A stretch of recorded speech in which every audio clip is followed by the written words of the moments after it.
Electric rice குக்கரில் chicken gravy எப்படி பண்ணலான்ட்டு பார்க்கலாம். சிக்கனுக்கு பதிலாட்டு மிக்ஸ்டு வெஜிடபிள்ஸ் போட்டு கூட இதே மாதிரி பண்ணலாம். பெருஞ்சீரகம் கொஞ்சமாக எடுத்துக்கலாம்.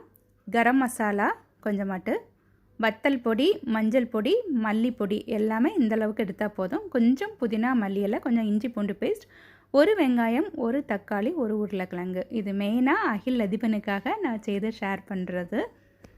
ஃபர்ஸ்ட் இந்த குக்கரை ஆன் பண்ணிக்கலாம். கொஞ்சமாட்டு எண்ணெய் போட்டு, பெருஞ்சீரகம் போட்டு, ஸ்லைஸ் பண்ண வெங்காயம் போட்டுட்டு, லைட்டாக இதை உட்டன் ஸ்பூன் வச்சு வதக்கி விடணும்.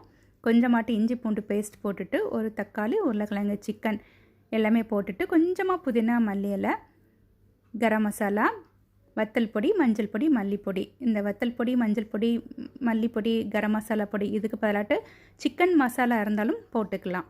கொஞ்சமாக உப்பும் போட்டுட்டு நல்லா மிக்ஸ் பண்ணி மூடி வச்சு அந்த குக்கிங் சொல்கிறத ஆன் பண்ணியாச்சுன்னா இது குக்கானால் ஆட்டோமேட்டிக்காகவே ஓமில் வந்துடும். பக்கத்தில் நிற்கணுன்னே வேண்டாம்.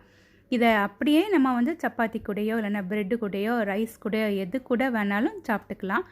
இன்னும் கொஞ்சம் கிரேவியாக வேணும் அப்படின்னா கொஞ்சமாக தண்ணி போட்டு மிக்ஸ் பண்ணிட்டு திரும்பவும் நம்ம மூடி வச்சு அப்படியே நம்ம குக்கிங் சொல்கிறத நம்ம ஆன் பண்ணி விட்டாச்சுன்னா ஒரு 5 நிமிஷம் நம்ம கழித்து பார்த்தாலே போதும். இது தீஞ்சி பேர்ன் ஆகிலாம் போகாது. நம்ம இப்படியே நம்ம சப்பாத்தி இல்லைனா ப்ரெட் இல்லைனா ரைஸ் எது கூட வேணாலுமே இதை சாப்பிட்லாம். இது மெயினாக நான் பேச்சுலர்ஸ்க்காக நான் ஸ்பெஷலாக இந்த மாதிரி நான் சொல்கிறதுனா இது அப்படியே நம்ம இந்த சிக்கனுக்கு பதிலாட்டு நீங்கள் இதில் எக்கு போட்டுக்கலாம்.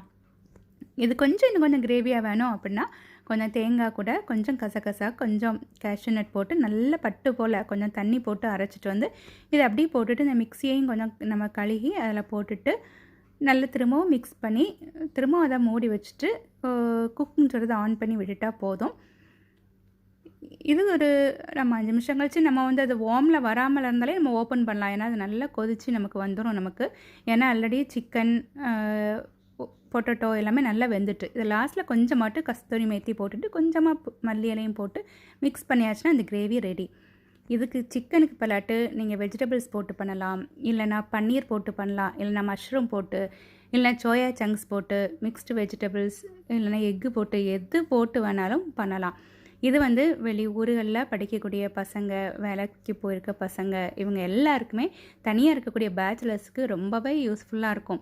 ஒரு எலக்ட்ரிக் குக்கரை வாங்கி வச்சாச்சுன்னா அவங்க ஈஸியாக இதை மாதிரி ஏதாவது சமைச்சு சாப்பிடலாம். உங்கள் வீடுகளையும் யாராவது இந்த மாதிரி இருந்தால் அவங்களுக்கு இதை ஷேர் பண்ணுங்கள். அவங்களும் இதே மாதிரி சமைச்சு ஈஸியாட்டு சாப்பிடுவாங்க. தேங்க்யூ.